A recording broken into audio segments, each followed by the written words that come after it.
Is there more to the scandal in Chicago of Chicago police officers being accused of sexual misconduct and even impregnating a minor of the undocumented migrants that have arrived? Well, apparently so. And you've got both sides of this now coming out with more information. Welcome back, Springfield's Morning News. I'm Greg Bishop on 92.7 WMAY. Springfield's News and Talk. Here's Governor J.B. Pritzker being asked about it late last week at a stop here in Springfield for an unrelated event. Summary that she's given. Yeah, I understand, but she's talking about impregnating minors.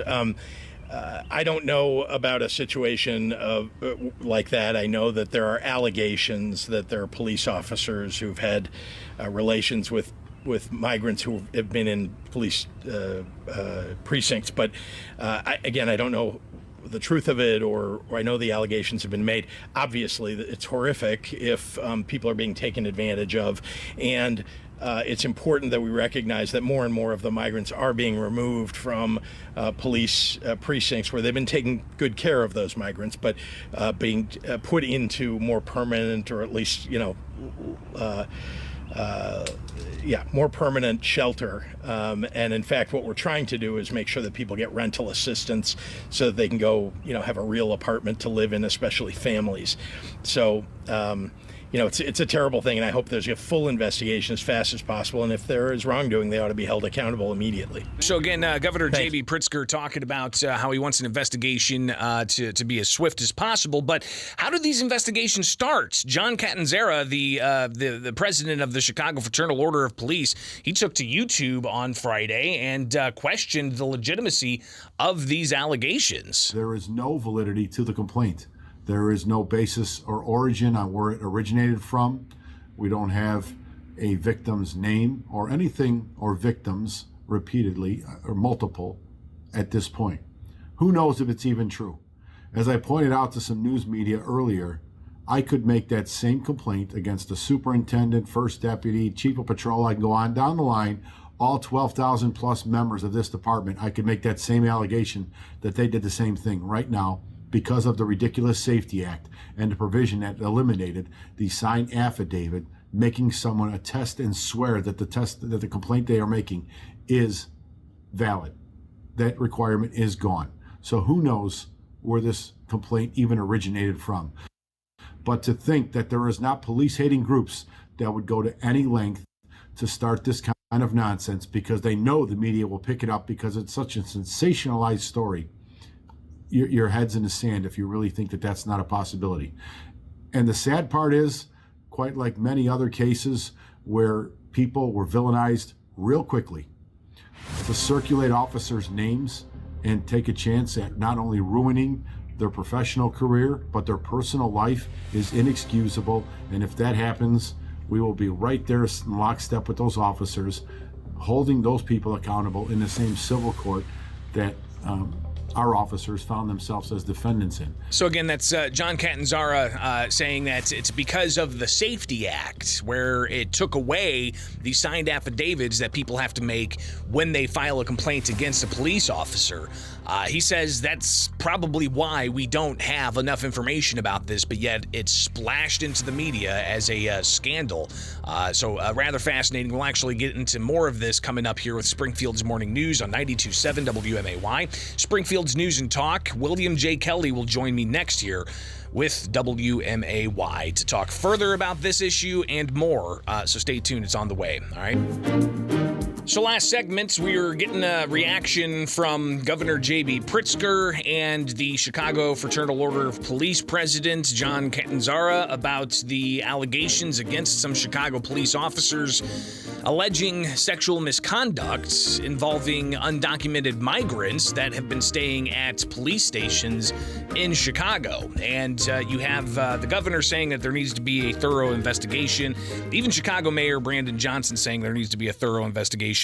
But some of the headlines related to this, dozens of immigrants moved from police station where officers are being investigated for alleged sexual misconduct.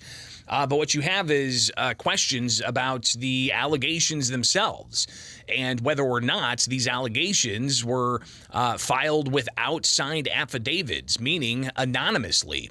And it's a question that obviously is one that begs to be answered, because with the Safety Act that Illinois enacted, part of it's being challenged. You have the ongoing issues of whether or not these allegations are indeed founded. And you have the allegations again to ultimately not have a signed affidavit with these allegations, and that being part of the Safety Act, that begs the question of, are these legitimate allegations against Chicago police officers?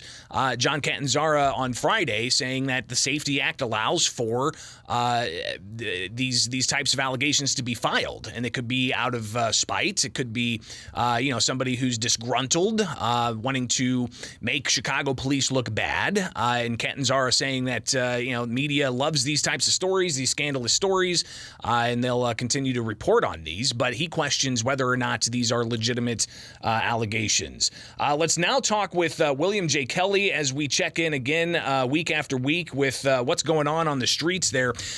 William, thanks for taking time with us again this morning. And we heard John Catanzara talk about the questions of whether or not these allegations are legitimate.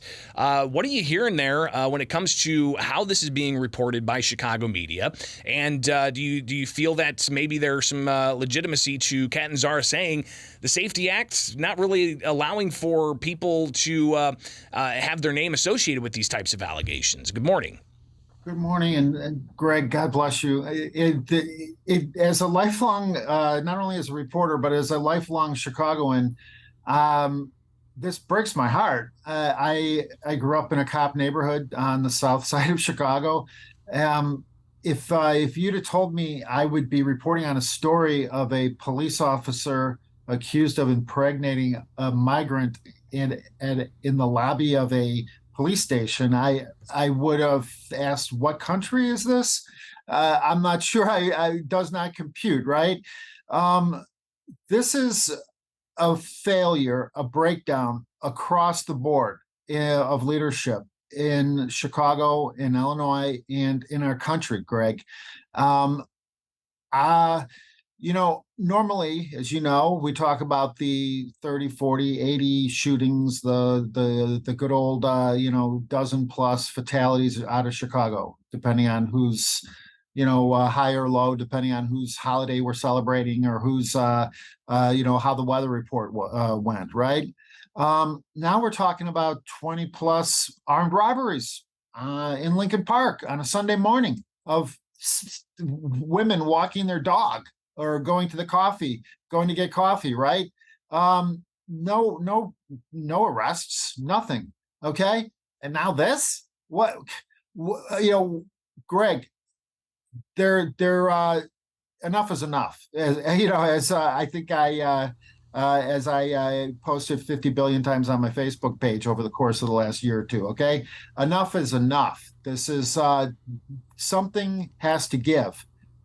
The problem is that our mayor is not addressing any of this. He immediately issued a statement about this allegation that police officers were having sex with migrants at police stations, but not anywhere in his 223 page manifesto that he released last week did he mention the thousands of documented allegations of cases of rape and sexual abuse at Chicago public schools. Not a single mention. I've been reporting on that story for over a decade now. I've confronted on camera elected officials from our U.S. Senator Dick Durbin all the way to the president of then president of the Chicago Teachers Union, and not a single word. I don't think that they've even spilled a single drop of ink in the Chicago media trying to report that story. But it's back. It's wall to wall. Police officers are raping minors at police stations, allegedly, from the Chicago media and the mayor. Greg, this is, I think we've really kind of reached the point of the of no return in the city of Chicago if we don't if somebody doesn't have the courage to stand up to this current crop of community leaders that are leading us into the abyss. William J. Kelly with us, and again, John Catanzara, the president of the Chicago Fraternal Order of Police, seeming to reiterate what you're saying is that there's not a focus on the types of crimes that are being had, armed robberies, a dozen plus in just one morning.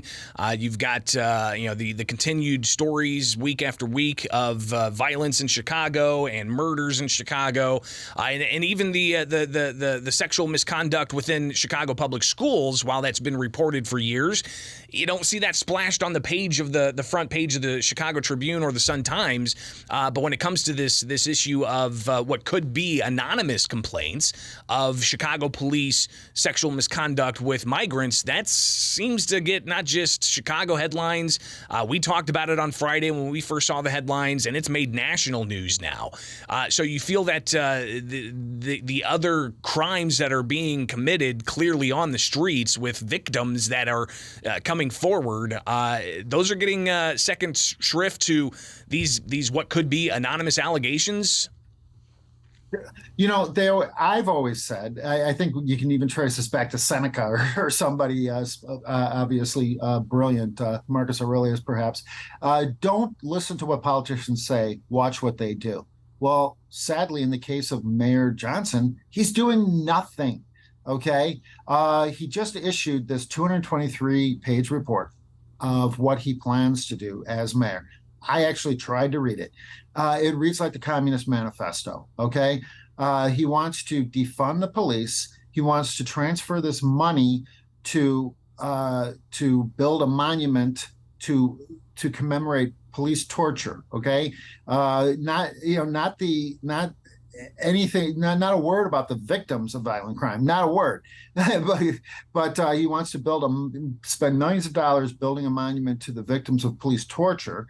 And of course he wants to give millions and millions of dollars to his friends at CPS, which is where Brandon Johnson came from as a community organizer. The hypocrisy is it's mind-boggling, Greg, that he hasn't said a word about the thousands of documented cases of rape and sex abuse at CPS. In 2022 alone, I believe that there were about 600 cases. There was just a recent report in the news of a gym coach allegedly abusing 3 students. There's obviously, the money that's being paid out, millions of dollars in settlement to horrific cases of special needs students being sexually abused at CPS. There is a real, at best, lack of leadership here, hypocrisy, but at worst, I don't even want to go there mentally to think of what is really perhaps at the root of what's taking place in my city, the city of Chicago right now. It really is. It is kind of shaking a lot of us, real Chicagoans, to the core. Well, William, when we look at these allegations against Chicago police and the public figures like the mayor and even the governor saying there needs to be swift investigation, do you feel that there can even be swift investigations if you've got anonymous complaints stacking on top of each other where, obviously we want these to be investigated, but if you've got 2,000 allegations in the queue, what does that mean for how proper and how thorough these investigations are really going to be if they're just stacking on top of each other? Thank you, Craig. You just articulated the problem better than I've been able to here. Who's going to conduct this investigation? Who has the credibility? On a weekly basis, we talk about the shootings, the murders. Sometimes we focus on an egregious one, Willowbrook, Juneteenth, 70, whatever it was, people shot, Father's Day, and then you've got the Memorial Day weekend. Yeah, just story after story. Missing children, all of these things, but they all end up being one-day stories. I always think, oh my gosh, this is going to motivate or inspire somebody to some kind of action, right? Greg, I'm telling you right now, thank you for being willing to talk about this. It really is horrific, and I think that it's going to require more action than simple reporting on my part, or simple calls for investigations by the usual organizers. I think it's going to there is a need here, a vacuum of real leadership. If you have a chance, read Mayor Johnson's 223-page report.